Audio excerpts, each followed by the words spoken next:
Hello YouTube, Dave here again. Welcome back to my series on collecting tips, primarily for Dungeons & Dragons, but again, a lot of these can apply to just about anything that you want to collect, any type of role-playing game, or any other type of collecting like vintage toys, video games, things of that nature. So the first couple of videos, I just talked about some things to kind of keep in mind, or to have in your mind when you're starting your collection, like while you're collecting, what it is you want to collect, what it means to you. And in the last video I talked about online collecting, so specifically eBay, the benefits and drawbacks of doing so, as well as just a few things to keep in mind there. So today I want to talk about the other sort of aspect of, or the other way to acquire a collection, which is in the wild collecting, which is something that gets referred to a lot.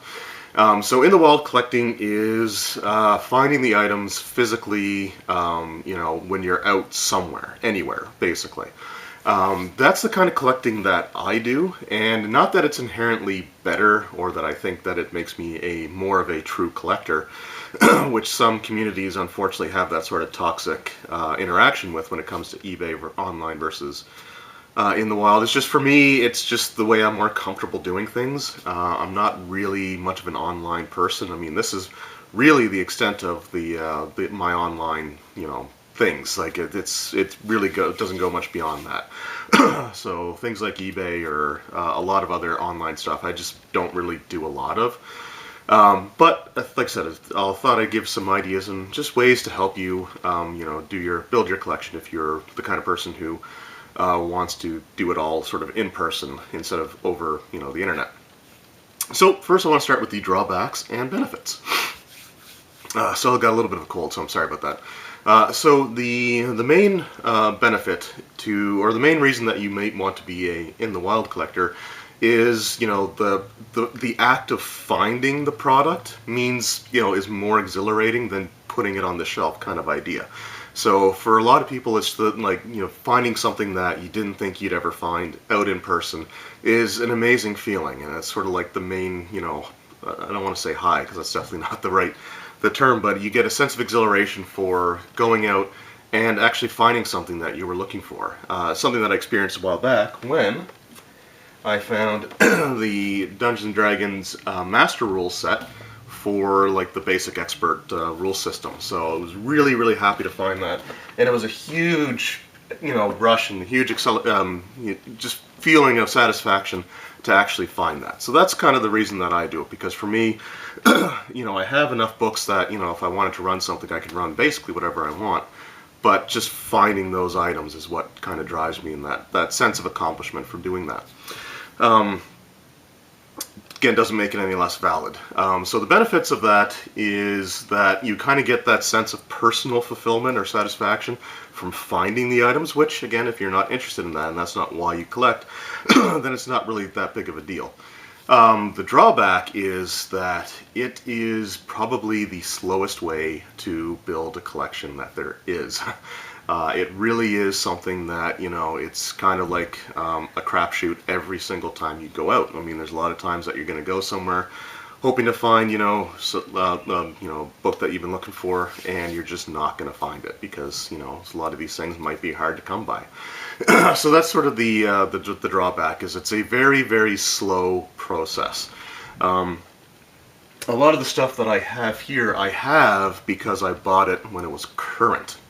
So that's sort of the other aspect of it. The only things that I really went back to get were some second edition, first edition, and the 0 edition stuff. Otherwise, everything else was pretty much current at the time. There are a few things that I was able to find. So again, the benefit is, it's more of a personal satisfaction to find them. The drawback is it's very slow. So it's kind of the opposite of like the online collecting, which can be very fast, but it's not necessarily as fulfilling when you just, unpack a box that you ordered and it's like, oh, well, there's all these rare or, hard to find books. But finding it in nature can be, definitely more of a thrill. So again, it's just up to what part of the collecting means the most to you. Is it finding the item or is it having the item? And those are actually two very different things. Now, as far as some tips and things to keep in mind, what I find works best is when you're doing sort of your in nature or in the wild collecting, if that's the way that you want to go about doing things, you need to find any and all game stores that are within a reasonable distance from where you live, and you need to visit those frequently. The owners should start to sort of get an idea of who you are, and there should be some familiarity there. What's really great, a great way to sort of build a relationship is to find out what their name is, and just when you come in, don't do it at first, or maybe ask them at first what their name is, but after you visit a few times, let's just say, you go in, you just see the owner there, and you go, hey Bill, how's it going? And just kind of start a relationship that way. Foster relationships with the store owners is also very important. So again, you want to have that sort of that rapport with them. You want to be able to have conversations with them, even if you're not going to end up buying anything from that store. At least try to have sort of a positive relationship with them.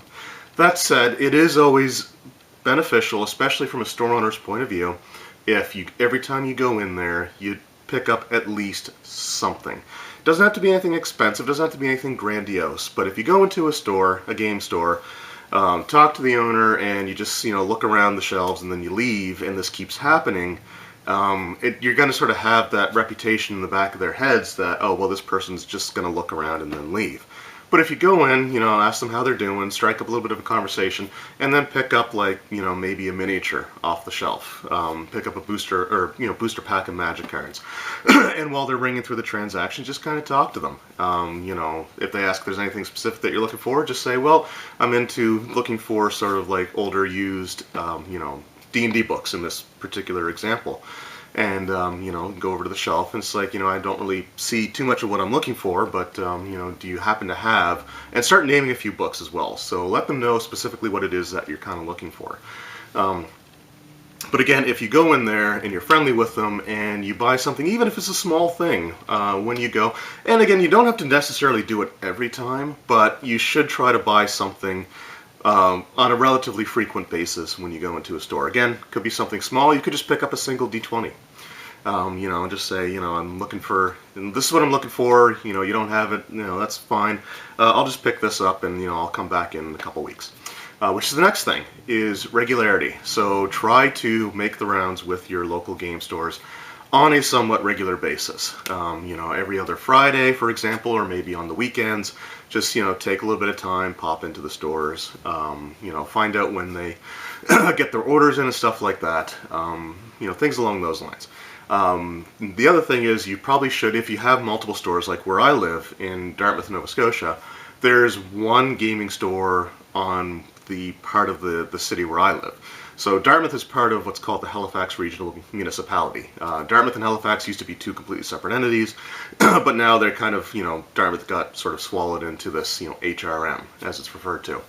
On the Dartmouth side, so to get from Dartmouth to Halifax, you can kind of go a long way around, or even cross the bridges.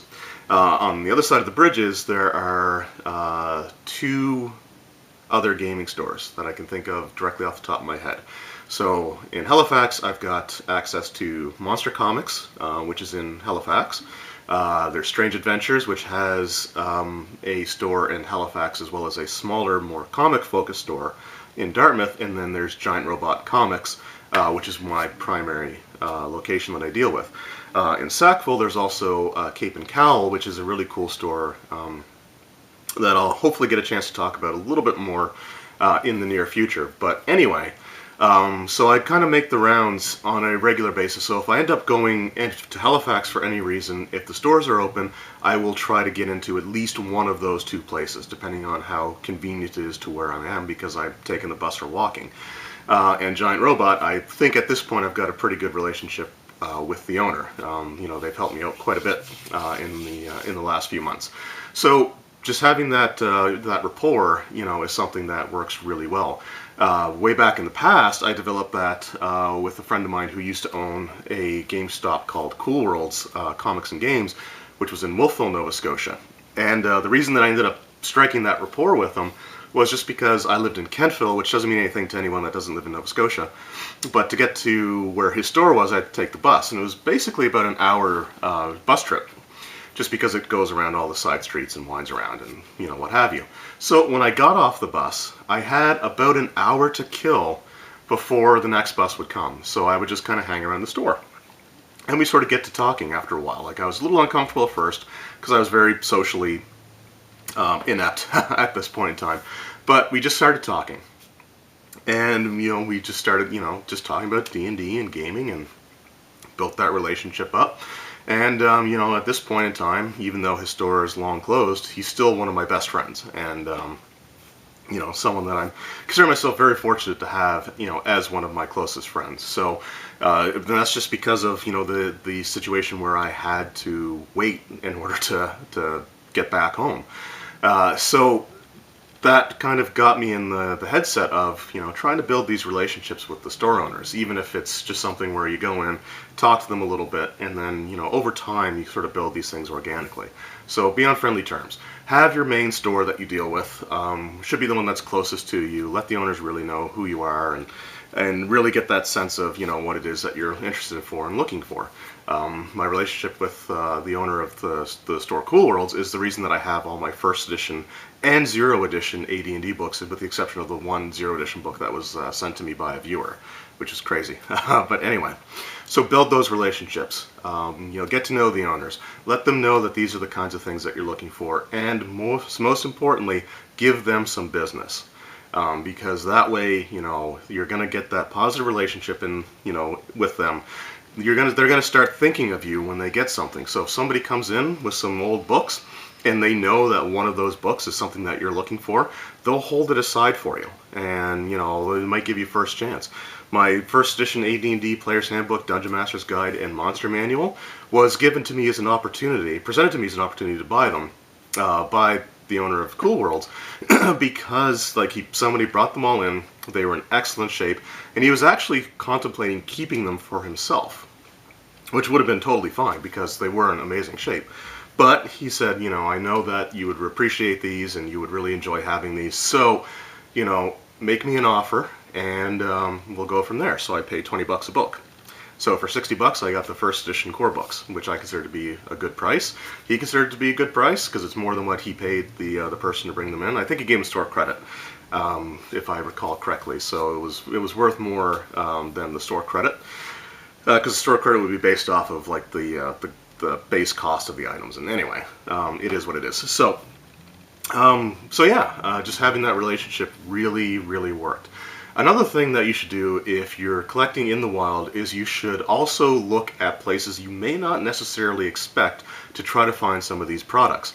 I know, for example, a lot of people, they think D&D, they think role-playing game, they think game store, and that's logical and it makes sense, and for the most part, that's where you're probably going to get 99% of the books that you add to your collection is going to be at this game store. But it is still worth it to check out local yard sales, garage sales, or estate sales, or whatever they call them. We're in your area, as well as flea markets, or I think they call them swap meets in some places. They're called flea markets where I live. In Dartmouth, there's a place called the Weekend Market. And the Weekend Market is, it's basically a flea market, and people, have it as sort of like a business, and they make money, and some of them make, at least a significant portion of their living off of, just buying and selling stuff there. The Weekend Market is where I found those, the master set rules, so those black booklets for D&D Basic Expert. It's also where I found the Isle of Dread adventure that I picked up, and it's also where I found the Greyhawk Gazetteer, which is one of my, what I consider to be one of my holy grail items. And he had a bunch of other stuff there as well. He had Legends and Lore, which was the second edition equivalent to the Deities Demigods book. He had the Unearthed Arcana for first edition AD&D. He had the Player's Handbook for first edition AD&D. There was, some books there that he had. He had quite a bit of stuff, but those were the only things that were really of interest to me. But again, we decided on a whim to go check out this flea market, and I found some stuff. So do that for yard sales and garage sales, flea markets, swap meets, whatever. Also look at used bookstores, and not that you're going to find much there, regularly, but some people, sometimes you're going to find something. I have a friend who was able to pick up some of the D&D Essential stuff because they found them at a used bookstore. So a lot of times used bookstores will have a little game section, so try to find it there. Also look in the fantasy section as well, because sometimes the owners may not be familiar with these games and just see, oh, Dungeons and Dragons, I've got Dungeons and Dragons novels, just put it on the shelf next to them. So check out those sections, check out used bookstores, and lastly check out thrift stores like Salvation Army, Value Village, or whatever kinds of things that you have along those lines where you live. Because again, you're not likely to find anything there, but you never know.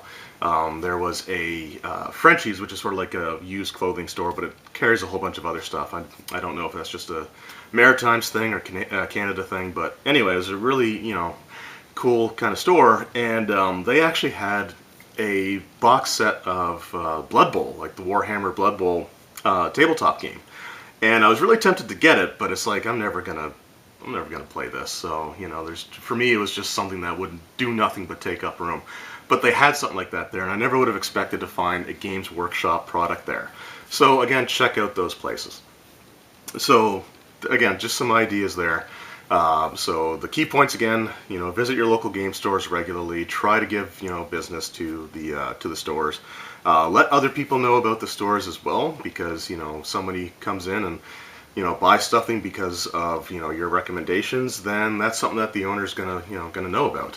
When it came to the spell cards, I had mentioned them in the video when I picked them up, and a viewer went to Giant Robot Comics and was able to buy a bunch. And when I went in later to pick up the Taroka deck, which I had set aside for me, the owner was there and he's like, yeah, somebody just came in and cleared out a whole bunch of them. And it's like, yeah, that's probably my fault because he saw it on a video. And the owner's like, no, that's fine.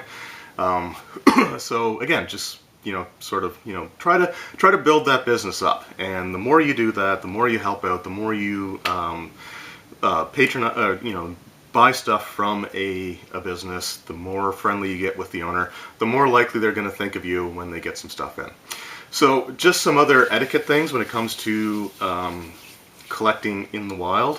One of the biggest things is, if you're in a store and you see somebody coming with a bunch of used books, and I saw this a few months ago actually. The person didn't have anything that I'd be interested in, but if somebody comes in with a bunch of used D&D books and there is something there that you really want, let that person who's coming into the store take those up to the owner and say, I'm looking to trade these in. Are you willing to take them? So give the store owner the first opportunity. Don't head the guy off as he's making his way up to the counter and say, hey, I'd really like that book. How about I give you, 20 bucks for it, 50 bucks for it, whatever. So give the store owner the opportunity, because if you end up doing that and somebody comes in and you snipe a book from them before the store owner even gets a chance to look at them, that's going to develop a negative relationship, and the owner's going to be resentful of that, and that's a good way to get yourself kicked out of the store, really, because you're taking business directly from the store owner. Now, if the owner looks at everything, it's like, you know what, I'm honestly not interested in these. At that point, feel free to say, hey, he didn't want to take them.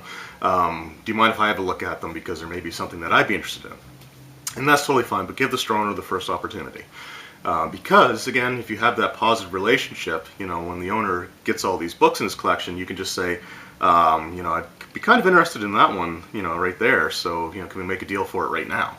And a lot of times, if you have that good relationship with the store owner and you let the owner purchase the books from the person looking to trade them in before, sniping anything, then they might cut you a deal. And they might just say, yeah, I would probably normally sell this for 20, but, give me 15 for it, or give me 17, or something. And a lot of times you can get a deal worked out, or you can say I'll pick up a couple of these books just to see if you can get sort of a discount on buying multiples. Again, if he hasn't put the price on them yet, you may be more likely to get a deal, but let the store owner have that opportunity first. Don't be known as somebody who interferes with the store's business, because again, you're going to get kicked out. That's going to be a good way to get on the owner's bad side, and in the future, if he gets anything in that he knows you're going to want, he'll probably hide it and offer it to other people. So just some things to kind of keep in mind there. So anyways, just a few ideas for collecting in the wild. Again, don't let people believe that this is the pure way to collect. It's totally a personal experience, so You know, if you don't mind taking the long approach to it, then that's totally fine. The last little bit of advice I give for, you know, in nature collecting is, if you're going to get into something like a role-playing game like Dungeons & Dragons, try to buy as much stuff current as possible. Because going back and trying to find used things is extremely difficult. It took me two and a half years from the time that I decided I wanted to go back and get some second edition AD&D books to finally find the player's options like skills and powers, high level, or spells and magic, I think it is, and combat and tactics. So it took like 2 years to find those books. It's taken about a decade to find anything from the basic expert rules besides the adventures. So again, it's a very, very long sort of long-term thing. And if you're someone who just wants the things on your shelf, it's not going to be for you. Anyway, thank you guys very much for watching. I hope you enjoyed this video. I hope you found some of the advice a little bit helpful. And be sure to come back for the next video, because I'm going to talk about one other way that you can go about building up a decent collection, as well as just some other things to keep in mind when it comes to collecting. So again, thank you guys very much for watching. We'll see you then.